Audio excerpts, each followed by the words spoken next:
Chapter 8, A Swimming Pool at Last. The Boxcar Children were so tired that they slept until 10 o'clock Sunday morning.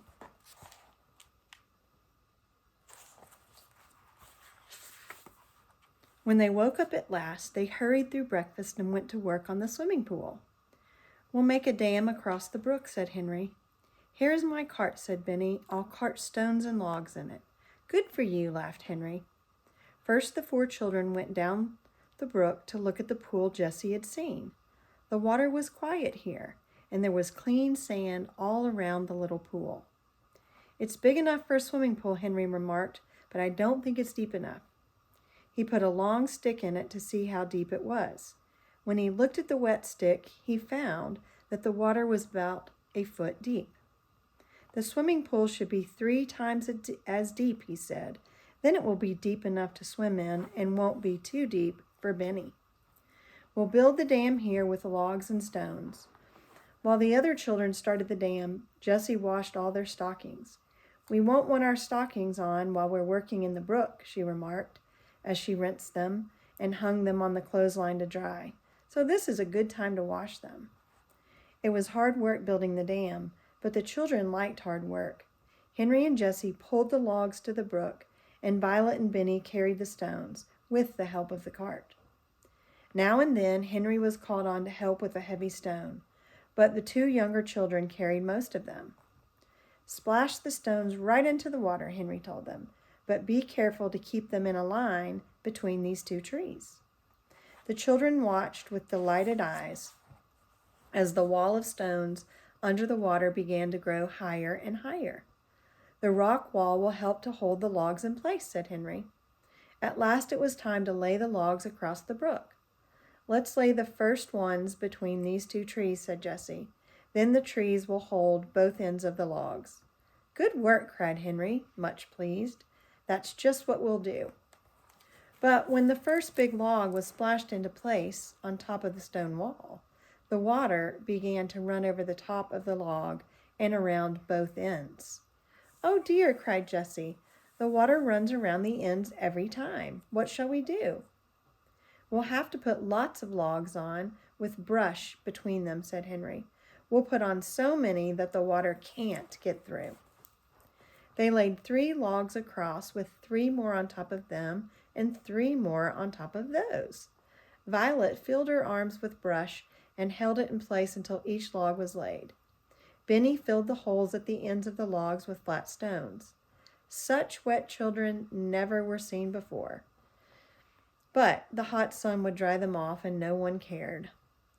When the 3 top logs were laid in place at last, the 4 tired children sat down to watch the pool fill. But Henry could not sit still as the water came higher and higher up the dam. "See how deep the pool is getting," he cried. "See how still it is." At last the pool was full, and the water came over the top of the dam and made another waterfall. "Just like a mill dam," said Henry. "Now the pool is deep enough for all of us to swim in." "You boys can have the first swim," said Jessie. "We girls must go and get dinner. We'll ring the bell when we are ready." The boys splashed around in the pool, while the girls made a fire and hung the kettle of brown stew over it, stirring it now and then. Violet cut the bread and then got the butter hard and cold out of the refrigerator. When everything was ready, Jessie rang the dinner bell. This bell was only a tin can from the dump. Jessie had hung it on a tree with a string, and she rang it with a spoon. Then she got the ladle and began ladling out the stew. "That's the dinner bell," said Benny. "I know it is. Come, Watch, don't you want some dinner?" Watch had had a swim too. He came out of the water and shook himself. The 2 boys put on their dry clothes and went to Sunday dinner. "Let me ring the bell again," said Benny. "I like the stew even better today," said Henry, eating hungrily. "That's because we work so hard," remarked Jessie. "Let's go for a walk in the woods this afternoon." "Oh, let's," cried Violet. "Let's go exploring again." The children washed the dishes and then started on their walk. As they went along, Watch began to bark. At first the explorers were frightened. "Oh, what is it?" cried Violet. "Maybe it's a rabbit," said Henry.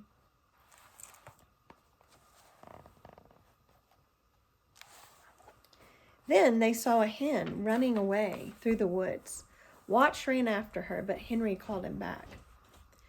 "Don't run over the poor hen," he said. "The hen had a nest," remarked Benny. "What?" asked Jessie. "She had some eggs in it," said Benny. "Come here and see."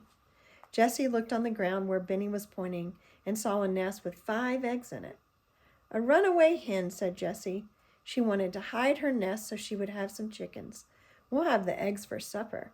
I know how to cook eggs." The eggs made a delicious supper. Jessie put them in a bowl with a little salt, and Violet took a spoon and stirred them as hard as she could. "Put in some milk, Violet," said Jessie, "and stir them some more." Henry started up the fire. The big kettle was hung over the fire, and Jessie put in some butter. She watched the butter until it was nice and brown, and then she put in the eggs. "Sit down," she said. "Be all ready to eat when the eggs are done." Violet put the blue tablecloth on the ground. She got the bread and butter and the plates and spoons, and the children all sat ready for supper. "Here I come," cried Jessie. "Hold out your plates." "Oh, Jessie," cried Benny, "this is the best meal I ever ate. I found the eggs and you cooked them."